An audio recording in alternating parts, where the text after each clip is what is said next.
overseeing a multi-million-dollar organization, right? This number doesn't include our budget. It doesn't include the in-kind donations. And when you include that, it really gets up to about handling about $3 million in gifts over the year. But that experience taught me about how to manage a team of over 100 student volunteers, how to get them to then get over 5,000 students at Ohio State to join what we were doing. And then for them, then to engage about 30,000 donors. Now, part of what I had to do to become the president of Buckeyethon was to create a vision for where I saw Buckeyethon going over the next couple of years and how I would be the person to be able to carry that out. Now, part of my vision was talking about how with 30,000 donors, there's no reason why we don't have recurring donors, right? It's believe it or not, this was a $1.7 million year. The year before was 1.6. The year before that was 1.5. We had been seeing consistent growth. Believe it or not, the majority of those 30,000 donors were brand new every single year. So it's a wildly unsustainable model. It's a miracle that it works. And so my idea was, let's get recurring donors. I wanted to throw in this picture too, because that's from the dance marathon. It's just an amazing time. But I told them about this idea. I told them about how, as a kid, I learned how to give by giving $1 a week. At the end of the week, or I should give you some background on how my childhood was. When I was younger, my parents were on the tail end of coming out of poverty. They were always the typical poor immigrants, really, for most of their adult lives. And because of that, we'd often hear things like, we just can't afford that this week. We just can't afford that this month, even if it was basic items like a box of Pop-Tarts instead of getting a giant box of Eggo waffles. And so what my parents would do is they would keep this empty Jif peanut butter jar above our fridge. And at the end of each week, they'd hand me loose change or $1 or a couple dollars on a good week, and they'd put it in that jar. And at the end of each week, or at the end of each month, we would take that money and donate it to villages in India. And my parents would explain to me that the reason we're doing this instead of using this money to better our own lives right now is because we have a roof over our heads, we have enough food to eat, we have clothes to wear, we've got all of our basic necessities and more. And there are a lot of people out there who don't know where their next meal is coming from, who don't have a roof over their head, who don't have clothes on their back. And so it's our duty to do what we can with what we have to support those who need it more than us. So we donate to those villages in India, and they could more effectively use those dollars. So I told this to the Buckeyethon Selection Committee as part of my vision. I said, what if we could get 1 million people in the US to do that exact same thing, to give $1 a week? Then in that case, we wouldn't be raising $1.5, $1.6 million. We'd be raising consistently $52 million a year. And it was really just a way to demonstrate the concept of how reliable recurring giving is. Now, I, of course, served that year as president of Buckeyethon, but every day I thought about this idea of 1 million people giving $1 a week. And so I decided to take a step back my senior year and start something called the 52 Million Project. So the 52 Million Project is a 501c3 nonprofit that asks donors to give no more than $1 for each week of the year. That dollar then goes to a different nonprofit fighting poverty that we have thoroughly vetted and selected as a way of showing you that even with $1 a week, you can actually make a difference, especially when you come together with other people. So that's what we've been doing. We launched earlier this year. So far, we've supported 36 different nonprofits, and we're on track to support the 52 nonprofits for the 52 weeks in a year. We have a little over 400 people who are giving so far. But people ask us often, why wouldn't you allow people to give more than $1 a week, especially if they have the capacity to give more? What if someone wants to give $10 a week or $100 a week? And we always say, that's not the point. The point isn't to raise $52 million in a year. The point is to create something that's accessible to a lot of people and to bring people together to do a small act of good that adds up quickly and tremendously. So we're kind of challenging the idea of what philanthropy is. And we say that all of our donors are philanthropists, even if they're only giving $1 for each week of the year.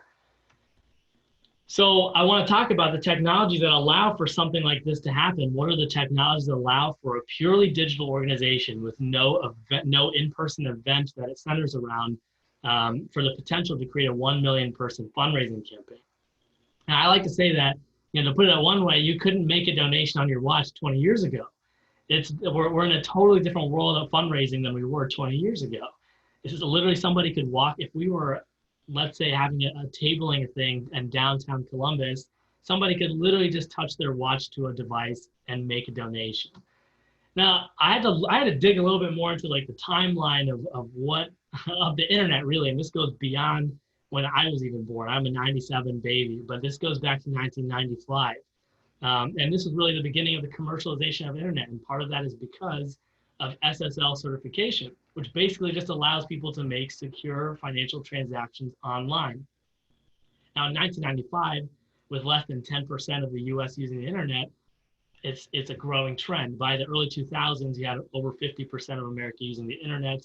And an important piece of, an important milestone of technology that we now use, which I'll get to in a little bit, happened in about 2006. That's when you saw a rise in affiliate marketing, where bloggers and companies could link products on their websites, which they would then get commission for if people clicked on that and made a purchase.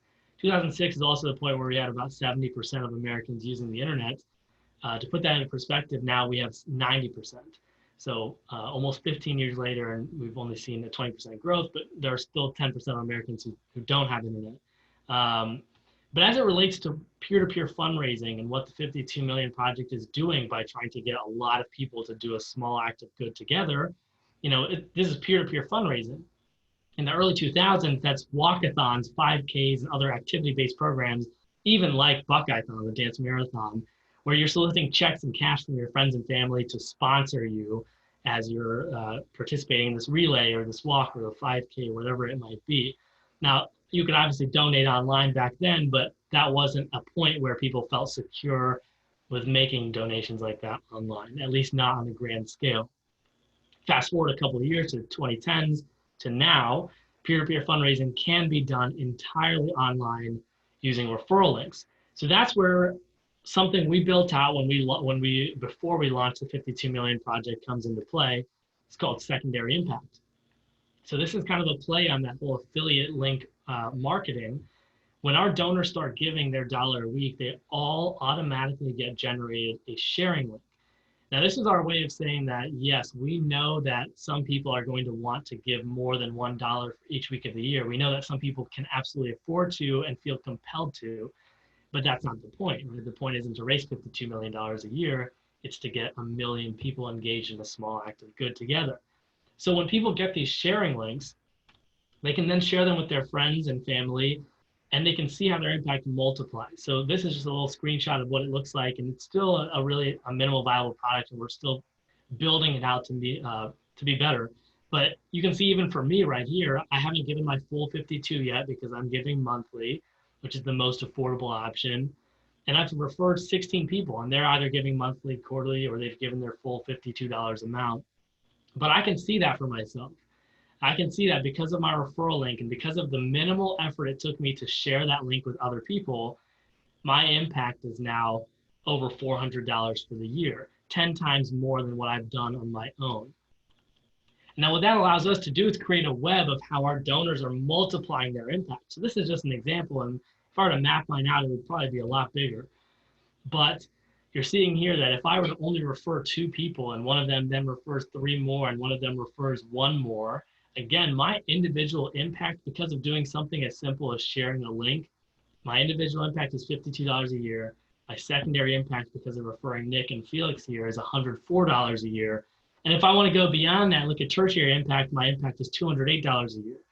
So now, this is how you're kind of seeing how it's a democratization of philanthropy. While I might not have the capacity as an individual to donate $364 in a year, I've now been able to do that because of sharing a link, something that I can do so easily that costs me absolutely no money to do, and something that spreads beyond that, because I could go on to the 4th level impact, 5th level impact, 6th level impact, and you never know, my impact really could be thousands of dollars. And that's the potential of how this plans to grow. So again, how does this democratize philanthropy? Well, I talked to one of our donors who has absolutely no connection to myself, no connection to anybody on the board, no connection to any of my friends. I called a donor and I said, hey, thanks so much for giving. If you don't mind me asking, why did you join?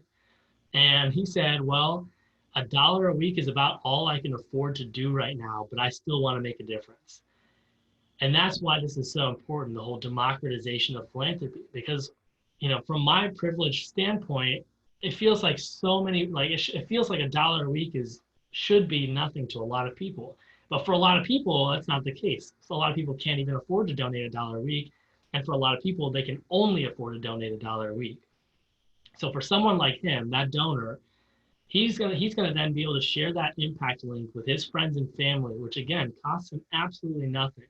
And he could create a web like this to where, because even though he can only give $1 a week, if he tells 2 or 3 other people, his impact multiplies. We update him every single week on where his dollar is going, and he's gonna know that even though right now he can't afford to do more, he is doing more. And that's the democratization of philanthropy. That's why this is so easy and why this technology that is so, it's not new, it's not super complicated. It's pretty basic technology, but by doing this, because it's been refined over all these years, we can do something like this, where now that we have 429 donors, if we were to activate all of them to tell one more, that's another $22,000 every year that's going to nonprofits who are fighting poverty. So I know this isn't the full 20 minutes. I wanted to keep it simple, quick, and easy, but that's how easy the 52 Million Project is, and that's what it's all about. It's us taking something that's a really simple idea, making it simple even for the user's interface and their experience, and making it something that can really expand outwards in a really tremendous and easy way, as I'm sure you saw by that web, and I'm sure you're understanding the concept of it. So I encourage all of you who aren't part of the 52 Million Project already to consider joining the movement, starting to give your $1 a week. You can do it weekly, you can do it monthly, quarterly, or annually. And I actually created one of these links for OhioX. So if, let's say, for example, I think there are about 14 people in here. If the 14 people in here all start giving to 52 Million Project using the 52mp.org/OhioX, that's, again, we'll see that in our system back here, and we'll know that how many people joined and how OhioX's Tech Talk here is multiplying their impact multiple times over. So thank you so much for coming again today. I'm excited to answer anybody's questions and to talk more about why this simple idea has so much potential and where the future of the 52 Million Project is going. Thank you, Imran. That was fantastic, and this has been so interesting and fun to see it. And I had originally, for those listening in, I don't know, when did you launch? I mean, it was this past spring, so like right kind of at the heart of COVID almost, right?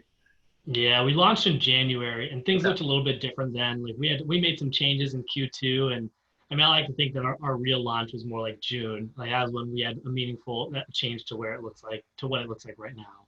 Okay.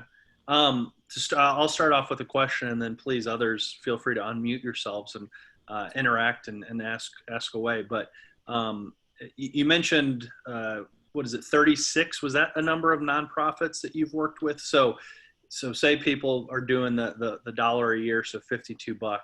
How are you determining where it goes, and what does that process to sending money to the charities actually look like?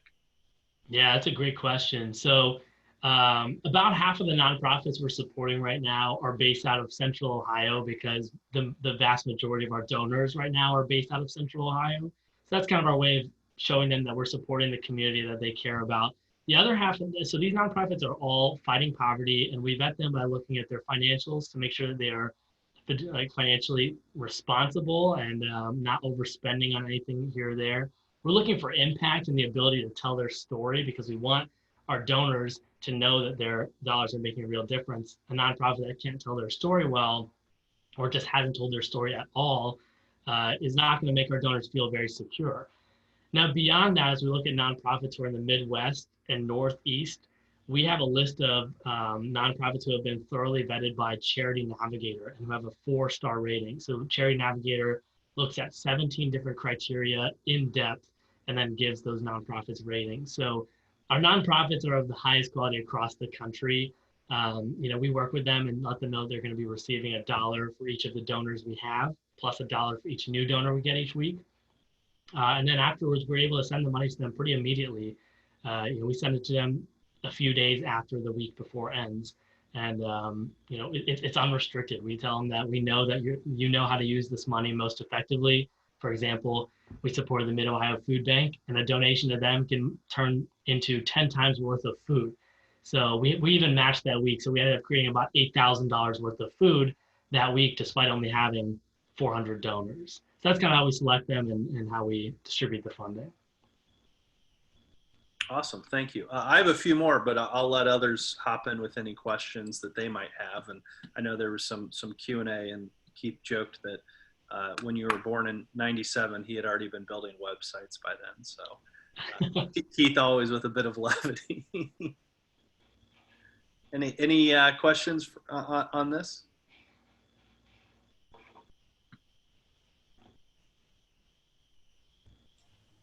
Yeah, I'll ask a quick one. So, obviously you wanted dollars to stay local, and you're starting to expand out your reach. Is there a way to submit to your vetting organization if we had an idea for a local charity that could benefit from this? Yeah, absolutely. We have people recommend things all the time. All you have to do is go to the contact form on our website, and I think there's an option that says nonprofit referral. And then we just ask for a form 990 and a link to the website. We do our due diligence and go through it. So yeah, I mean, if you have any ideas, by all means, submit those on our website. Another question I had, because you're a nonprofit yourself, startups in kind of the traditional sense is you'd perhaps go raise some money or have an early seed round, but you're a nonprofit, so that isn't that traditional VC route or going through normal for-profit accelerators. How have you built this up since you had the idea and then to the point you're at now? Yeah, we've had a couple of really generous donors who have given, a few thousand here, a few thousand there, and then a couple other more major supporters. So for example, in 2019, I believe we ended up raising around somewhere between $15,000 and $20,000 for startup expenses. So that came, a couple thousand came from a couple that's on my board. Another 10,000 came from a company called Safe Park here in Columbus. They're another startup. And then more recently, as we've been really in the thick of things, we won a $25,000 grant from Ohio State Energy Partners, and they were just excited to see an Ohio State student doing something like this and wanted to be a part of it. So they supported. We won $2,000 a few weeks ago, and so there's all these small opportunities that pop up here and there. Our budget, we're so lean right now. By all means, we could use more funding, and we're always looking for more funding, but we're in a good spot right now because we're so lean. But it's really come at those major gifts have come because of really generous people who are almost betting on the idea. They were just like, I like the potential of the idea. I want to see it succeed. Now that we're almost to the end of our first year of operating, it should be much easier to secure major gifts over the next couple of months because we have a history of how it's functioning and have a plan for how to continue to function in a more significant way.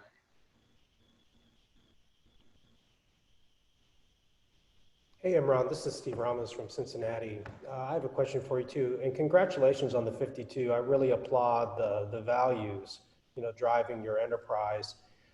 You're in a pretty competitive space in terms of the democratization of crowdfunding, right? With platforms we all know and market from, GoFundMe to Indiegogo to Kickstarter that also focus on philanthropic projects and enterprises.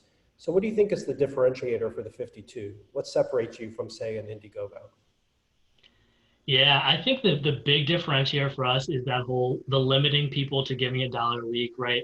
I think that our differentiator is that we're not trying to raise a ton of money. We're almost trying to send a message. It's like, we're not trying to raise $52 million a year. We're trying to engage 1 million people in doing a small act of good together.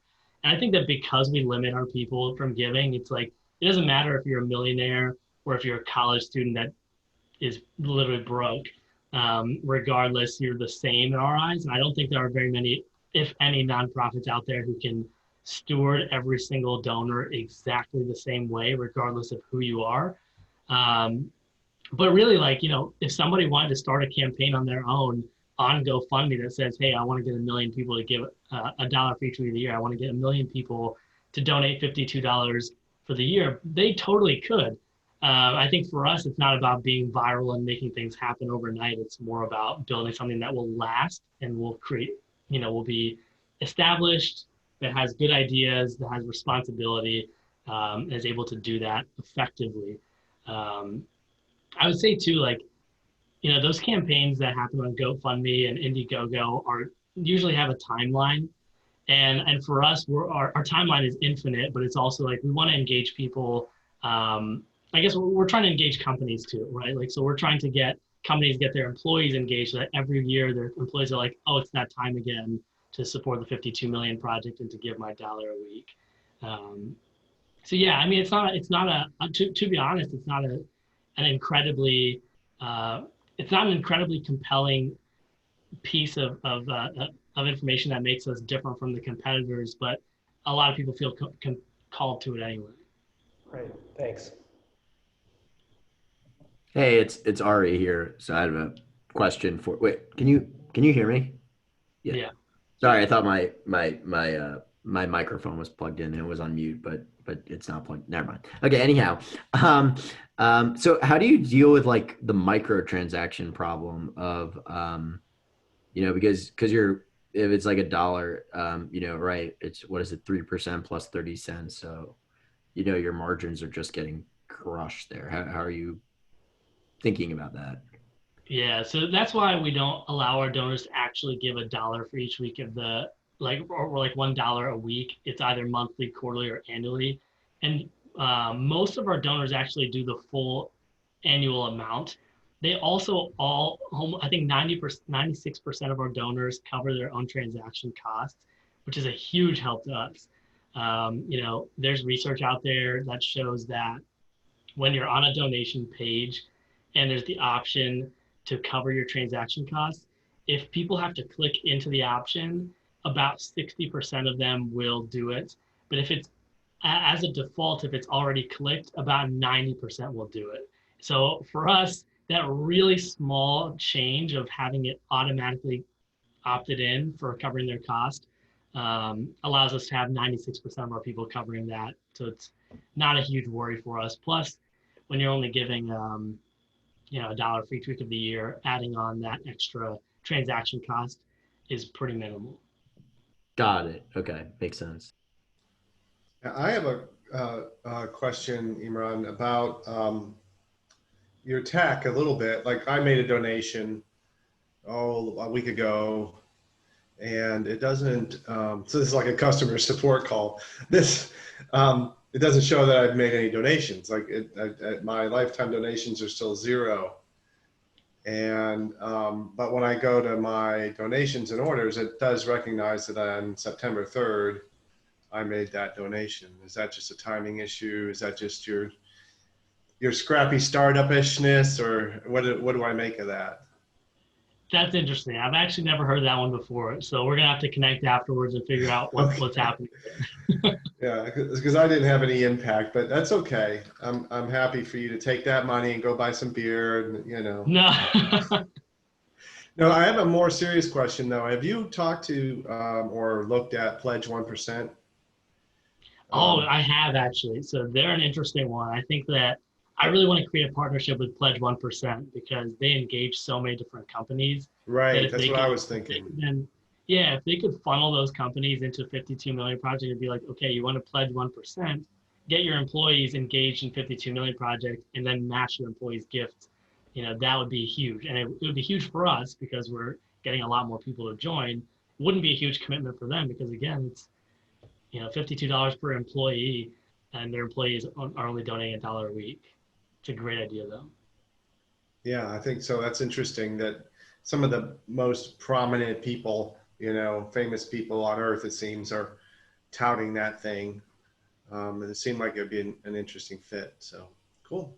I love what you're doing. It's great.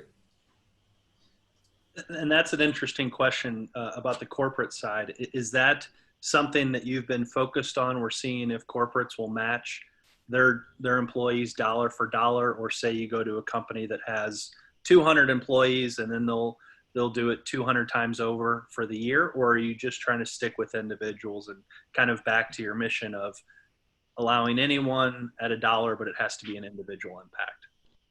Yeah, we've had a couple companies who have matched a particular week's donation. Like, so I mentioned earlier when we did Mid-Ohio Food Bank, we had a company that said, we'll match this week's donation. So instead of donating, I think it was $398, we had 398 donors that week. It was then almost $800 instead.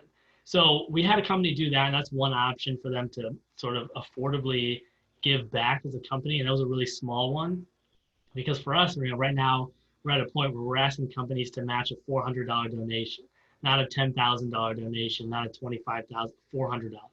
So that's one option. But I think that as we look at our scalability, the scalability comes from engaging companies or organizations. So that could be organizations as college students, or that could be companies like, for example, we're trying to engage Heartland Bank. So Heartland Bank has about 200 employees. If Heartland can agree to running a week-long internal company campaign to get their employees engaged, and then also as a bank match their employees' donations 1 or 2 times over, that's good for us because we're getting their 100 to 200 employees engaged. And at the end of the day, it's really good for the nonprofits because they're going to get that $1 a week from each of those donors plus another $1, times however many donors from the company. As we start to scale up and have, let's say 10, 20, 30 companies who are working with us like that, our donation sizes, just regardless of how many donors we have, is going to become much bigger than it is now. How does this work with you? Do you run interference or run into the United Way? Does that come up when you're talking to a company like Heartland? Like, wait a minute, we already do this with United Way. Usually the United Way tells companies, we'll protect you from other nonprofits, right? Just have your employees give to us, and the rest of our partners won't bug you, in which you're probably not a United Way partner, I'm guessing. Is that an issue? Yeah. It hasn't been so far. I think that the companies we've been talking to are smaller ones. Some of them aren't using United Way. Others are familiar with it, but feel a little bit skeptical. United Way over the last couple of years has seen a decline in engagement, and that could be for a variety of reasons. And I think for us, it's almost like we're almost like an alternative to United Way. We very well could be. We could be an addition to it or an alternative to it, because as you look at a small company that wants to make a meaningful difference, if they have 50 employees who all get engaged in 52 million project and then all tell 2 more people, that company's impact is so much bigger than what it could have done on its own. And I think that's like our value add there, is that no matter your size as a company, we're still an effective way to make a big or a multiplied impact. So it hasn't been a big issue yet. I imagine it will be soon.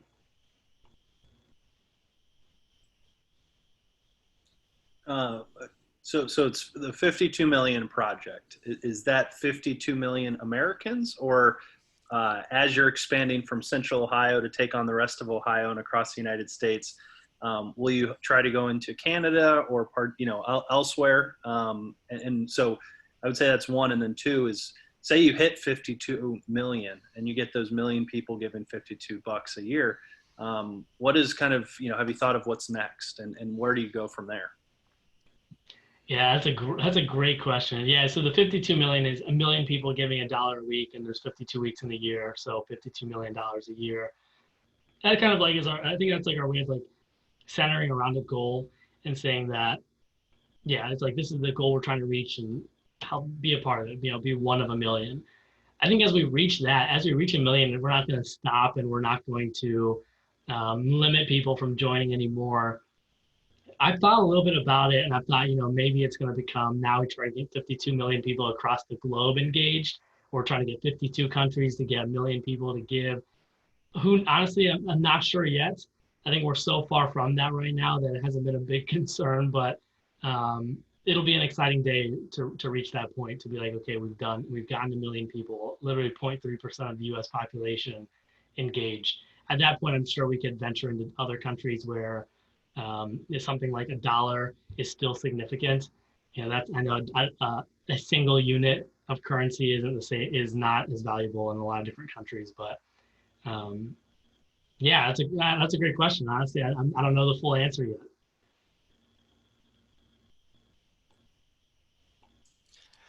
So hi, Imran, this is Keith. Great work. You mentioned early on about how some nonprofits aren't very good at telling their story, and you're making sure that these ones are involved. Do you have anything in place, or do you have ideas around how to help them tell their story? For example, if a food bank got $500 from you last week, could they take a picture of what they bought with their $500 and post it, so that, like, when I went to my dashboard, then I could see, like, hey, I helped buy some macaroni and cheese. That's what I want to know. Yeah, that's a great idea. I think that's something that we definitely want to do as we get more established, is like be able to follow up with our donors and be like, okay, right now our donors every Monday get a notification that says, here's where your dollar is going. But beyond that, they kind of don't see what the long-term impact of that was.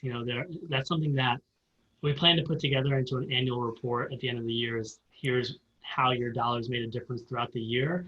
But I love that idea of, having them take a picture of what it did, because there are so many nonprofits who tell us, like, hey, we went and bought snacks for our entire homeless shelter and it fed them for a week. And we're like, that's awesome. I wish we had some way to tell that story effectively. So we're not there yet, to be honest, but that's something that, people are driven by stories. And I think that is something that's going to get our donors even further engaged if they're not only seeing what their dollar is going to do each week, but what it has done over the course of their time being a donor. Right. And I could see that sort of, again, the story would then drive some more referrals of like, hey, I gave some money and I sent 5 invite outs to my friends, but wait, now that, my impact was on this one program, then that one program will connect with my grandfather or whatever. So now is the time when I go ask my grandfather to join, because he's going to connect with that one story versus just a general call for my grandpa. Yeah. Exactly. I think that's the beauty of being able to support a different nonprofit every week, is that it's going to, like, people will resonate with certain things and they're going to feel more compelled to share. People have something to share, something new to share every single week. Right. So, that before, and that's just to give you a little more history, when we first launched in January, the thought was that we would be pooling the money together to create a few grants each year in larger amounts. But we realized that only creates the opportunity to engage people a few times a year. And if they miss it, that's a huge missed opportunity for us. Whereas now it's a chance to engage people every single week.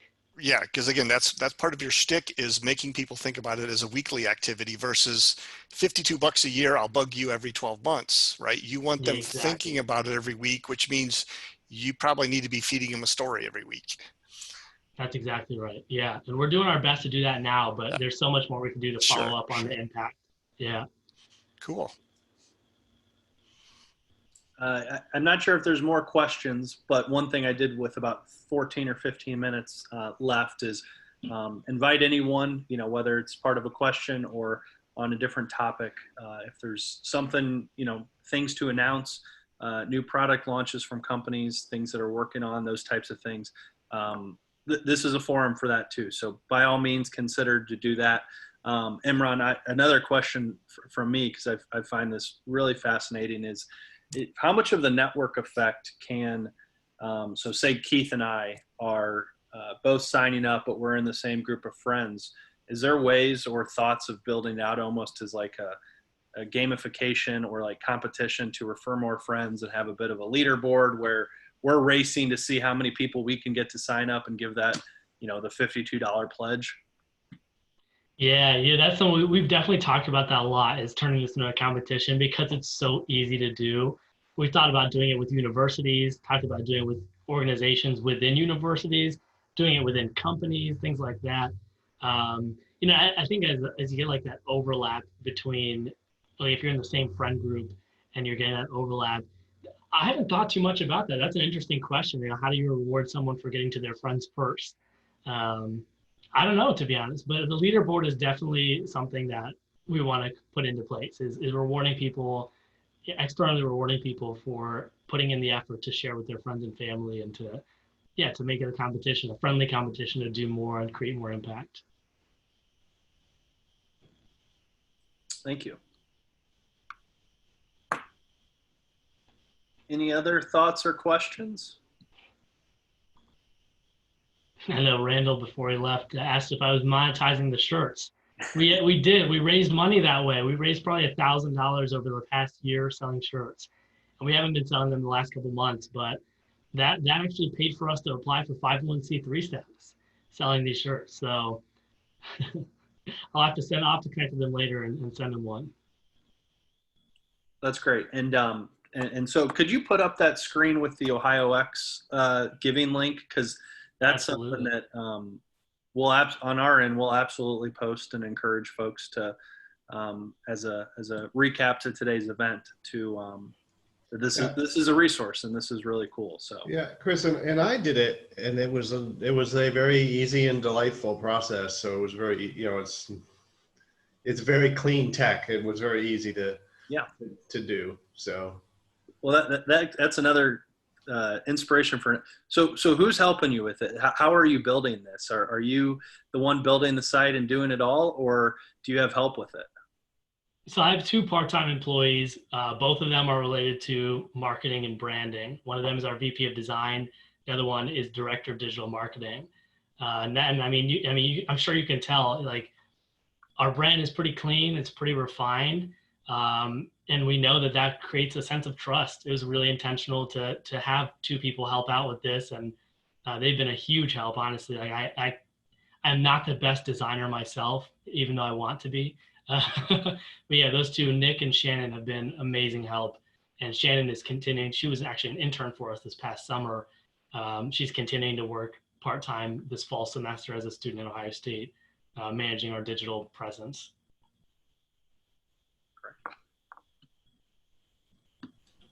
And another thing, I wonder about sharing on LinkedIn, because